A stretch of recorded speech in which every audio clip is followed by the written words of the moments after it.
hands up, who works for local government? Not very many. And, you know, local just beginning to feel its way in this new field. So I'm going to talk about really about the local government role. What I'd like to start though with this is context. You know, why is this a problem? Why is local food concerned? Why local food systems? I'd like to talk about how we got into this current situation because it's kind of a unique situation in terms of the history of humankind.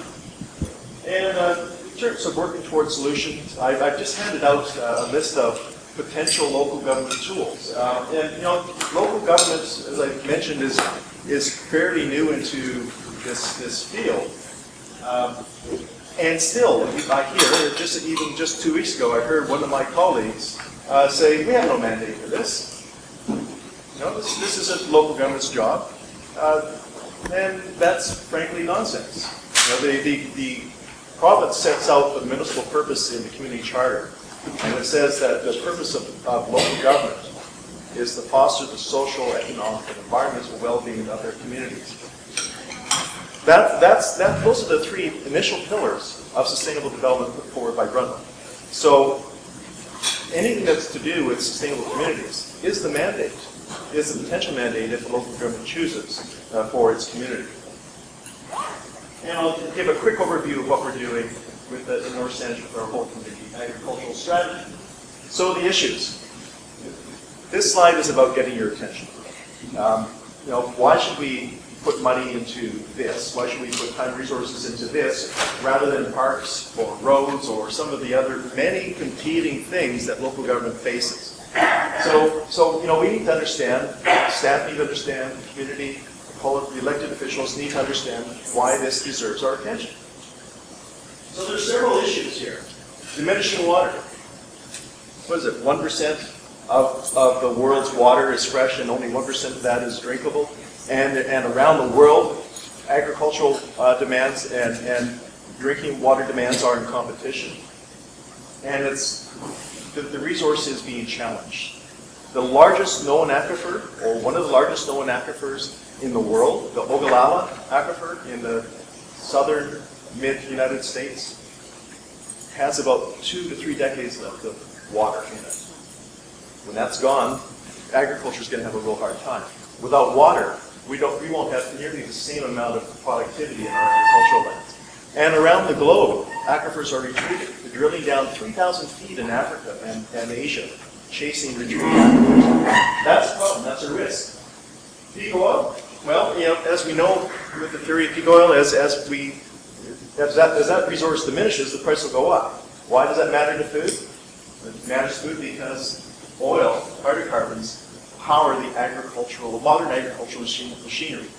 So as that input becomes more expensive, food will become more expensive, which creates a food security issue.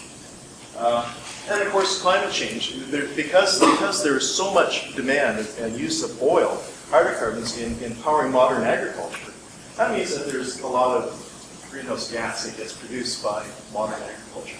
It's a big contributor to greenhouse gas. And greenhouse gas and climate change, in turn, has an impact on agriculture in terms of, well, what's anticipated, what's forecasted for the globe. The mid-latitudes are going to be really challenged. It's not just desertification, because you can actually put water in desert areas and grow a lot of food. It's the temperature. Temperatures will go so high that you won't be able to grow food in some areas. That's a challenge. And in terms of the northern climates and the southern climates, where temperature might become more amenable to growing food, it's the extreme weather events and the flooding and the wildfires that will further challenge the capacity to grow food. That's a problem. You should be getting concerned with this. This should be getting our attention. And then production agriculture, modern agriculture.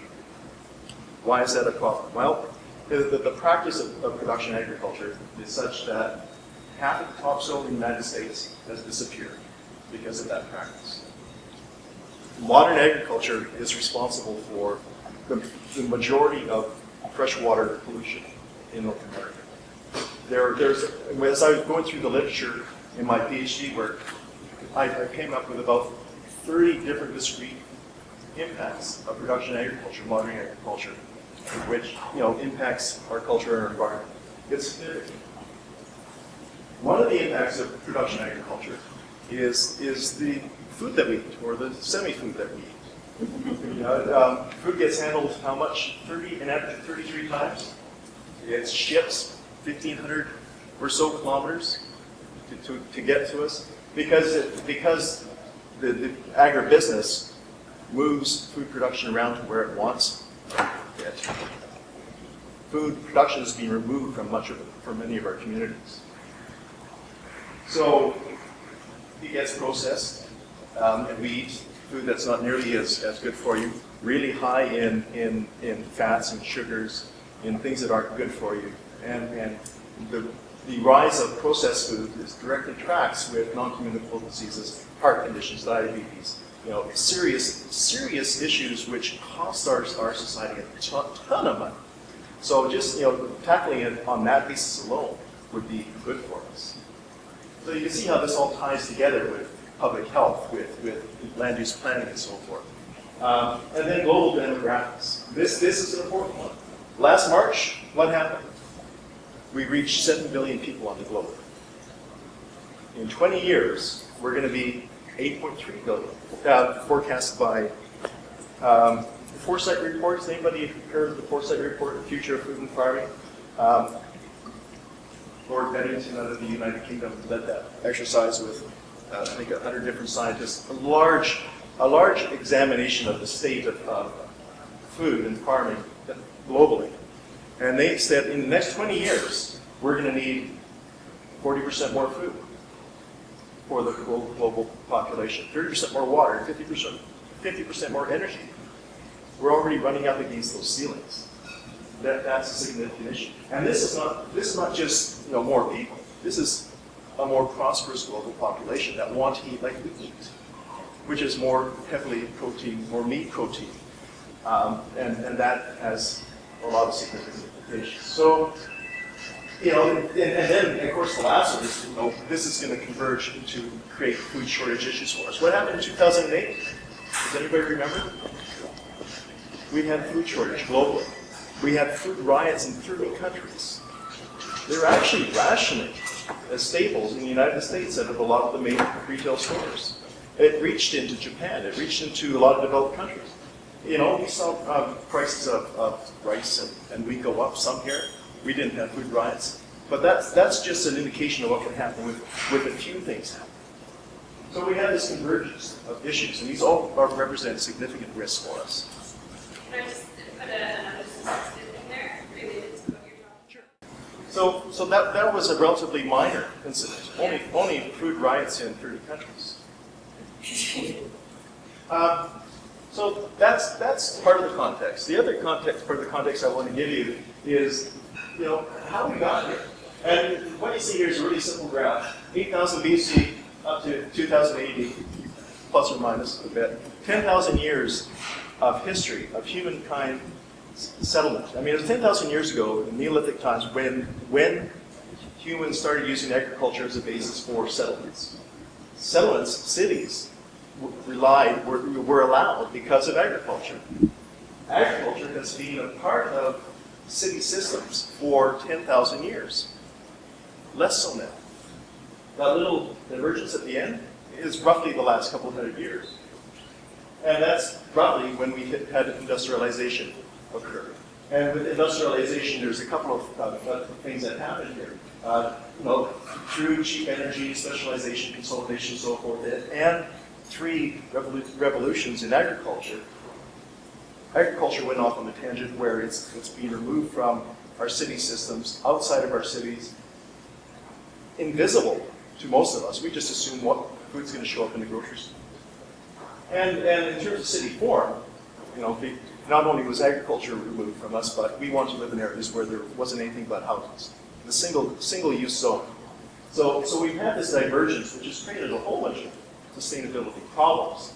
And as a result of all those consequences, for both agriculture and city design, we're looking at solutions which are going back to sustainability. And there's really an interest in reintegrating growing food and our city systems as a result of this.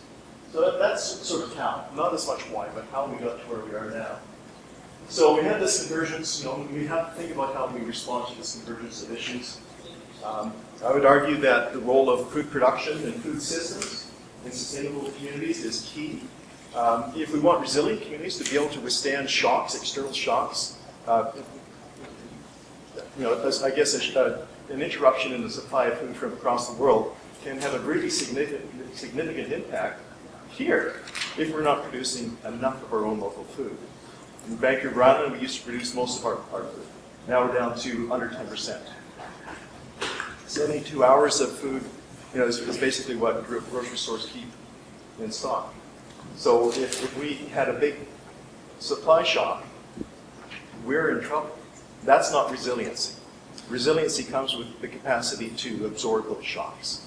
So how do we get back to resilient, sustainable communities? I think local food production and local food systems is a key part of that. So many agencies are responsible for this, or involved, I should say. Ministry of Health, Agriculture, and increasingly so, there's an awareness of local government's role. So I would group local government's role in 4 categories. We can provide resources for others to do stuff. We can provide services, programs. We can advocate.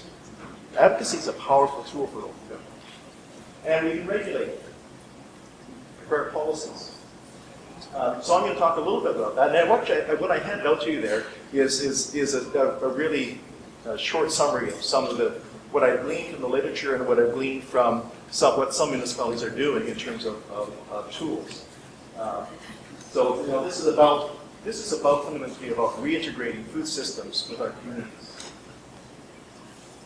This is the wrong way of doing things, but it's the current way. It's the current policy. This is the Ministry of Agriculture, the Agricultural Land Commission's prescription on how you have to separate food production from where you live. This is current good planning gospel. You're not supposed to be able to see, hear, or smell food production.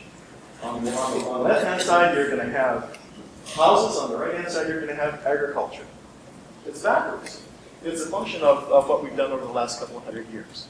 We've become intolerant for food production.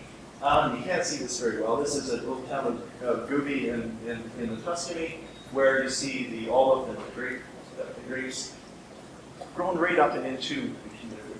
And alongside of suburban roads, you can see olive and grape production and the road verges.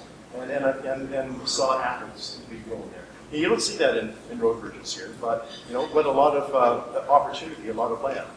I think part of that offering, in my understanding, is to protect farmers, not so much prevent the non-farmers from seeing the farming, but it's because our society has a very odd view of what agriculture looks like, and then it starts to smell, and then it looks not so nice, and then you get nuisance and things. Absolutely. It's cultural. It's culturally based. It's not over in the Tuscany.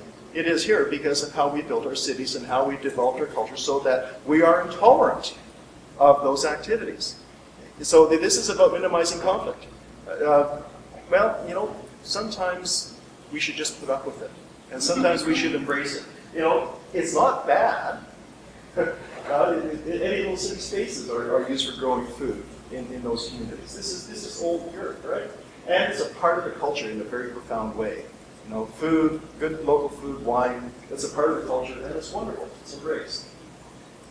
So moving right along here, this is, I guess, a screenshot of what I've handed out to you. And I'm not going to go through each of these because there's 3 speakers and there's lots of more information coming to you. So I just want to show you that there's quite a bit in terms of providing resources to others to do stuff in terms of funding food policies, for example, funding farmers markets, food access initiatives. Same thing for doing projects and programs. We can undertake these as programs. We can run community gardens. We can fund an agricultural development commission. In North Saanich, we funded an economic development strategy for agriculture.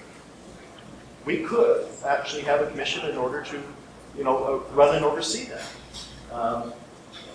You know, we could have demonstration gardens. In fact, we do have demonstration gardens.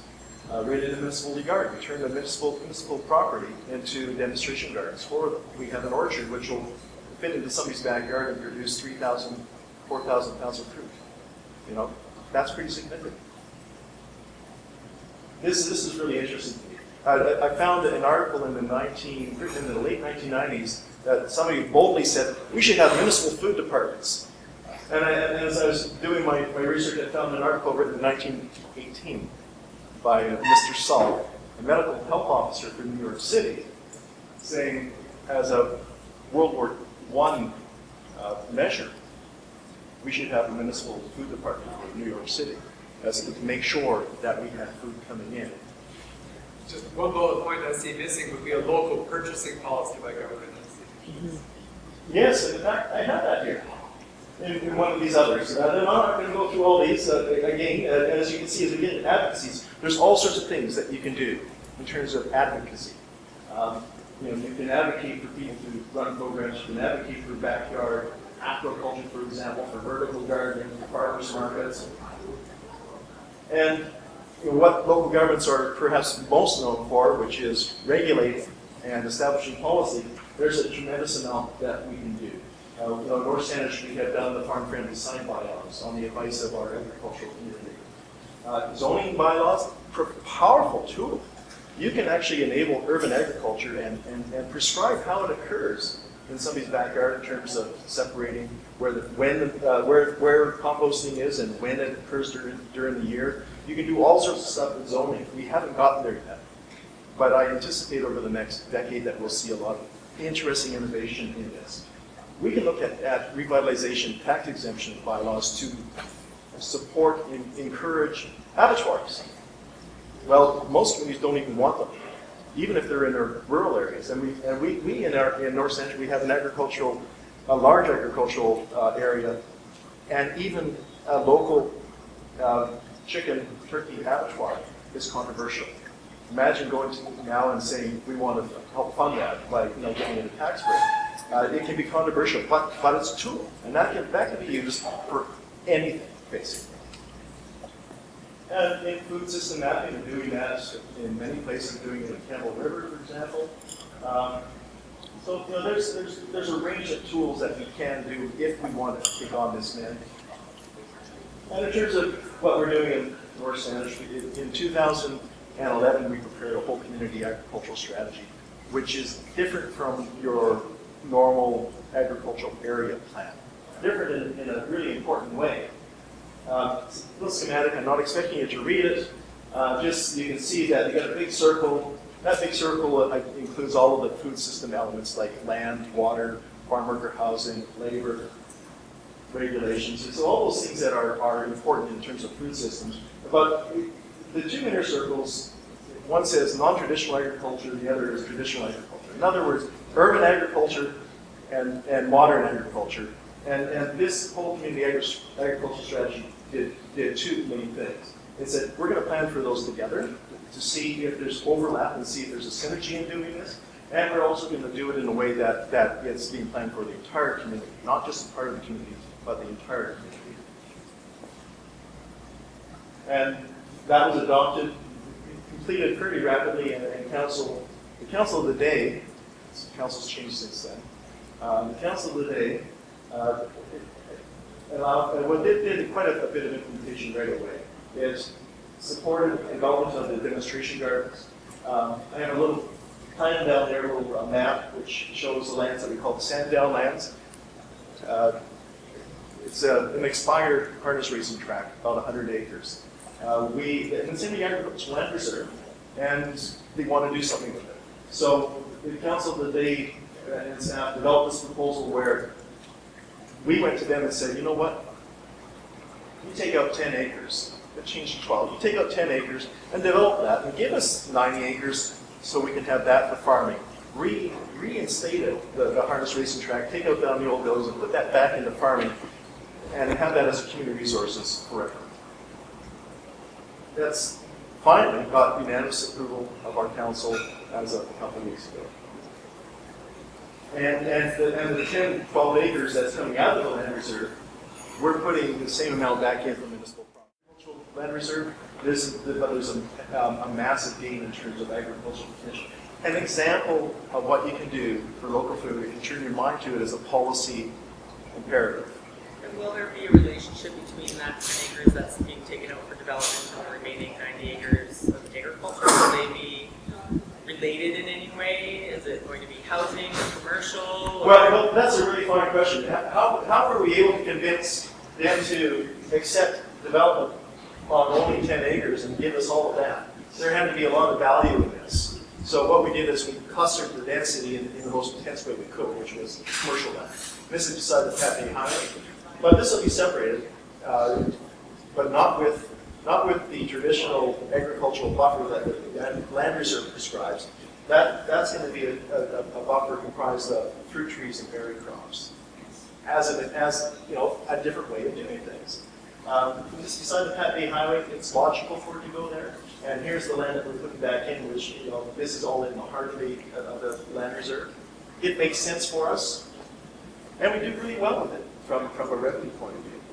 And we do really well with it from an agricultural point of view. Just as an example, what else? We changed our zoning bylaw to allow domestic gardening as a whole occupation, change our business license bylaw so people could sell their own produce out of their backyard, allow bees throughout the community, farm worker housing, make that more flexible, change our sign bylaw.